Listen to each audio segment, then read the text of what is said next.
ഗ്രീഷ്മയുടെ വധശിക്ഷയിൽ യോജിപ്പും വിയോജിപ്പും ഒക്കെ വരുന്നുണ്ട്.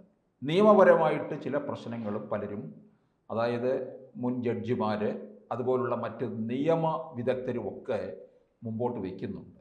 ഒരുപക്ഷെ പ്രായം ഇതിനകത്തൊരു പ്രധാന പരിഗണനയായിട്ട് മാറുന്നുണ്ടോ എന്ന് സംശയിക്കേണ്ടിയിരിക്കുന്നു. കാരണം പ്രതിയുടെ കുറ്റമെന്ന് പറയുന്നതും വലിയ കുറ്റം തന്നെയാണ്. അത്തരത്തിലുള്ള ഒരു മനസ്സിൻ്റെ ഉടമ തന്നെയാണ് ഗ്രീഷ്മ എന്നാണ് കോടതിയുടെ വിലയിരുത്തലും. അതിൻ്റെ അടിസ്ഥാനത്തിലാണ് ഇത്തരത്തിലുള്ള ശിക്ഷ നൽകിയിട്ടുള്ളത്. ഇപ്പം നിയമവിദഗ്ധരുടെ അഭിപ്രായം ഏത് തരത്തിലാണ് പറഞ്ഞു കേൾക്കുന്നത്? പല നിയമവിദഗ്ധരും അതോടൊപ്പം തന്നെ ഹൈക്കോടതിയിലെ മുൻ ജഡ്ജിമാരെല്ലാം ഈ വിധിക്കെതിരെ രംഗത്ത് വരികയാണ്. കാരണം ഈ വിധി മേൽക്കോടതികളിൽ പോകുമ്പോൾ നിലനിൽക്കില്ലെന്നാണ് അവരുടെ അഭിപ്രായം. കാരണം ഇതൊരു അധിക ശിക്ഷയാണ്.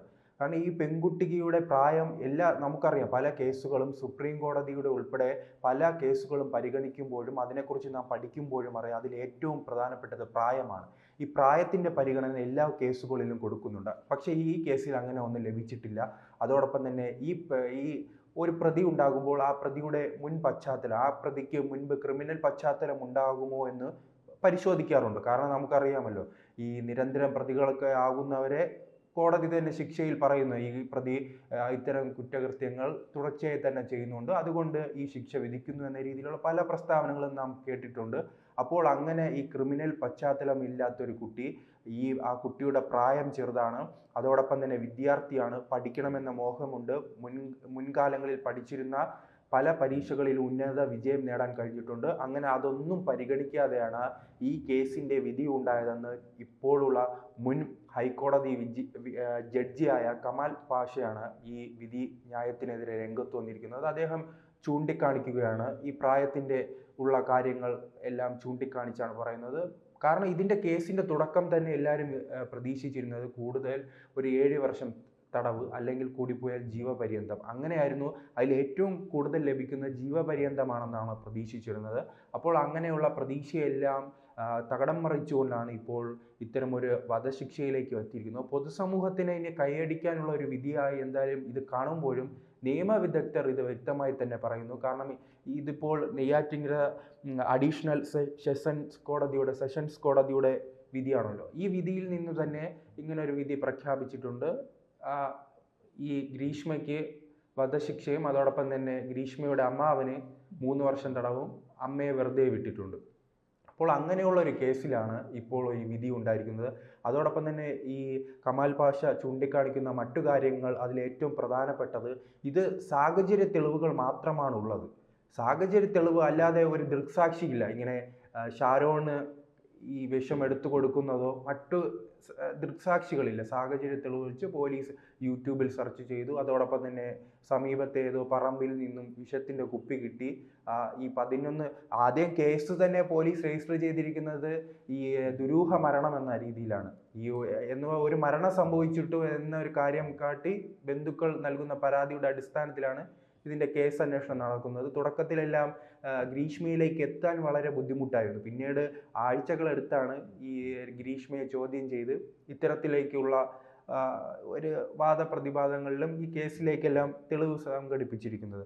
അതോടൊപ്പം തന്നെ കമാൽ പാഷ ചൂണ്ടിക്കാട്ടുന്ന മറ്റൊരു കാര്യം അദ്ദേഹം ചൂണ്ടിക്കാട്ടുന്നത്, ഈ പെൺകുട്ടിയെ ഈ ഷാരോൺ വലിയ രീതിയിൽ ശല്യപ്പെടുത്തി കാണും, അദ്ദേഹത്തെ ഭീഷണിപ്പെടുത്തി കാണും, അതൊന്നും കോടതി പരിഗണിച്ചിട്ടില്ല. അതെന്തുകൊണ്ടാണ് ഈ പെൺകുട്ടിയുടെ ഭാഗത്ത് നിന്ന് കോടതി ചിന്തിക്കാത്തത്? അതോടൊപ്പം തന്നെ ഇദ്ദേഹം മറ്റൊരു കാര്യം ചൂണ്ടിക്കാണിക്കുന്നു, ഈ പെൺകുട്ടിയുമായി തന്നെ ബന്ധപ്പെട്ട് ഈ കേസുമായി ബന്ധപ്പെട്ട് കസ്റ്റഡിയിലിരിക്കുമ്പോൾ ഈ ഗ്രീഷ്മ ആത്മഹത്യ ചെയ്യാൻ ശ്രമിച്ചിരുന്നു. അത് ലൈസോൾ കലക്കി കുടിച്ച്, അറിയാമായിരിക്കും സാറിന്, അത് കലക്കി കുടിച്ച് അങ്ങനെ ആത്മഹത്യക്ക് ശ്രമിച്ച ഒരു പെൺകുട്ടി കൂടിയാണ്. അങ്ങനെ സ്വന്തം ജീവിതം തന്നെ ആത്മഹത്യയുടെ വക്കിൽ നിൽക്കുന്ന ഒരു പെൺകുട്ടിയെ വീണ്ടും ഇത്തരം ഒരു പ്രവൃത്തിയിലേക്ക്, ഇത്തരം കഠിന ശിക്ഷ നൽകിയത് ശരിയായിട്ടില്ല. അതുപോലെ തുടക്കം തന്നെ ഭാഗം വാദിച്ചൊരു ഒരു വാദമായിരുന്നു, ഈ ഷാരോൺ സാമൂഹിക വിരുദ്ധനായിരുന്നു, അതോടൊപ്പം തന്നെ ഈ ലൈംഗികമായെല്ലാം ബന്ധപ്പെടുന്ന ചിത്രങ്ങളെല്ലാം അദ്ദേഹം സൂക്ഷിച്ചിരുന്നു എന്ന രീതിയിലുള്ള വാദപ്രതിവാദങ്ങളും അന്ന് കോടതിയിൽ ഉണ്ടായിരുന്നു. അതോടൊപ്പം തന്നെ മറ്റൊരു കാര്യം പറയുന്നത്, ഈ ഗ്രീഷ്മ ഇന്നലെ ഉണ്ടായ വാദത്തിൽ ഉള്ളതാണ്. ഗ്രീഷ്മ ഈ ഷാരോണിന് ഈ വിഷം കലക്കി കൊടുത്ത് അദ്ദേഹം മരണപ്പെട്ടില്ലെങ്കിൽ താൻ സ്വയം കുടിച്ച് ആത്മഹത്യ ചെയ്യേണ്ട വക്കീൽ വരേണ്ട അവസ്ഥയാണ് ഉണ്ടായതെന്നാണ് ഈ ഗ്രീഷ്മയുമായി ബന്ധപ്പെട്ട വക്കീൽ പറയുന്നത്. എന്തായാലും ആ കേസിലെ നിർണായകമായ എല്ലാവരും ഞെട്ടിച്ചൊരു വിധിയാണ്. പക്ഷെ കേരള സമൂഹം എപ്പോഴും സമൂഹം ആഗ്രഹിക്കുന്ന സംഭവങ്ങളുണ്ടല്ലോ, ഒരു കൊലപാതകം നടക്കുമ്പോൾ ഒരു പ്രതിയെ ആ രീതിയിൽ തന്നെ കൈകാര്യം ചെയ്ത് കൊല്ലണം, ആ രീതിയിലുള്ള ഒരു അഗ്രസീവ് മൈൻഡ് പൊതുസമൂഹത്തിനുണ്ടല്ലോ. ആ സമൂഹത്തെ വളരെ രീതിയിൽ തൃപ്തിപ്പെടുത്തുന്ന ഒരു വിധിയാണുള്ളത്. പക്ഷേ ഇതുമായി ബന്ധപ്പെട്ടവരെല്ലാവരും പറയുന്നത് ഒരു അധിക വിധിയാണ്. കൂടിപ്പോയ ഒരു ജീവപര്യന്തം നൽകാനുള്ള കേസ് ഇത്തരം വലിയ വധശിക്ഷയിലേക്ക് എത്തിക്കുക. വധശിക്ഷയുമായി ബന്ധപ്പെട്ട് നാം കാണുമ്പോൾ ക്രൂരമായി അന്ന് സാറ് മുൻ ചർച്ചകളിൽ സൂചിപ്പിച്ചതുപോലെ തന്നെ ഗോവിന്ദചാമിയുമായി ബന്ധപ്പെട്ട് അതറിയാമല്ലോ, ഒരു പെൺകുട്ടി തൻ്റെ തൊഴിലിടവുമായി ബന്ധപ്പെട്ട് യാത്ര ചെയ്യുന്ന ആ പെൺകുട്ടിയെ ദയനീയമായി തന്നെ ഈ റെയിൽവേയിൽ നിന്നും ട്രെയിനിൽ നിന്നും തള്ളിയിട്ട് കൊലപ്പെടുത്തുന്ന ഒരു സാഹചര്യം ഉണ്ടായിരുന്നു. പിന്നീട് നാം ഇത്തരം കേസുകൾ ഈ വധശിക്ഷയിലേക്ക് പോകുന്നത് കണ്ടിട്ടുള്ളത് ഈ ഭീകരപ്രവർത്തനങ്ങളുമായി ബന്ധപ്പെട്ടാണ്. രാജ്യവിരുദ്ധ പ്രവർത്തനങ്ങളുമായി ബന്ധപ്പെട്ട കേസുകളിലാണ് ഇത്തരം വധശിക്ഷകൾ കാണുന്നത്. പിന്നീട് ഇപ്പോൾ നമ്മൾ അവസാനം കണ്ടിരിക്കുന്നത് ആലപ്പുഴയിലെ കേസാണ്. ആലപ്പുഴയിൽ ശ്രീനിവാസം BJPയുടെ നേതാവായിരുന്ന OBC മോർച്ചയുടെ നേതാവായിരുന്ന ശ്രീനിവാസനെ കൊലപ്പെടുത്തിയ കേസുമായി പൂക്കോട് സിദ്ധാർത്ഥന്റെ അല്ല, അത് കേസ് നടക്കുന്നതേ ഉള്ളൂ. അതുമായി ബന്ധപ്പെട്ട കേസ് നടക്കുന്നതേ ഉള്ളൂ. അതിലിപ്പോൾ ഒരു തീരുമാനം, ആ കേസിലെ പ്രതികളെല്ലാം എനിക്ക് തോന്നുന്നു രക്ഷപ്പെടാനുള്ള സാധ്യതയാണ്. കാരണം ആ കോളേജിൽ തന്നെ അവർക്ക് പഠിക്കാനുള്ള തരത്തിലാണ് കേസ് മുമ്പോട്ട് പോകുന്നതും അതിനെ രക്ഷപ്പെടാനുള്ള പഴുതെല്ലാം ഒരുക്കി വെച്ചിട്ടുണ്ട്. കാരണം ആ കുട്ടി ശിക്ഷ വേണ്ട, അവർ ആ കോളേജിൽ നിന്ന് ഇപ്പൊ വീണ്ടും പഠിക്കാനുള്ള അപേക്ഷയുമായി പോവുകയാണല്ലോ. താമസിക്കാതെ തന്നെ അവർ ആ കോളേജിൽ തന്നെ പഠിക്കും, SFI നേതാക്കളായി തിരിച്ചു വരും. അവിടെ അവർക്ക് പരീക്ഷ എഴുതി വിജയിച്ച് വേണമെങ്കിൽ നമ്മളെ ശിവരഞ്ജിത്തിനെയും, പണ്ടുള്ള യൂണിവേഴ്സിറ്റി കോളേജിൽ പോലീസിന്റെ റാങ്ക് ലിസ്റ്റിൽ പെട്ട ശിവരഞ്ജിത്ത് നസീമിനെല്ലാം പോലെ വേണമെങ്കിൽ പോലീസായി തന്നെ അവർക്ക് തിരിച്ചു വരാനുള്ള സ്വാധീനമെല്ലാം പാർട്ടി ഒരുക്കി കൊടുക്കുകയായിരിക്കും. പക്ഷേ എന്തായാലും ഗ്രീഷ്മയുമായി ബന്ധപ്പെട്ട് ഈ വിധിക്ക് പിന്നാലെ നിയമവിദഗ്ധരും ജഡ്ജിമാരും മുൻ ജഡ്ജിമാരെല്ലാം രണ്ട് തട്ടിലായിട്ടുണ്ട്.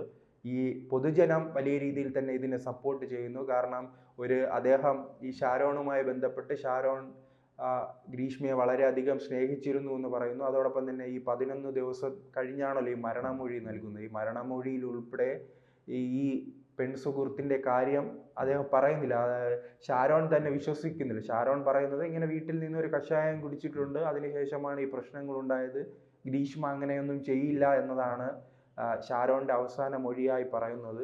അതോടൊപ്പം തന്നെ ഗ്രീഷ്മയ്ക്കായും സ്വർണ്ണ താലിമാല വാങ്ങുന്നു, അങ്ങനെ എല്ലാ പ്രവൃത്തികളും ഈ ഷാരോൺ ചെയ്യുന്നു, ആത്മാർത്ഥമായി പ്രണയിച്ചു എന്ന് പറയുന്നു.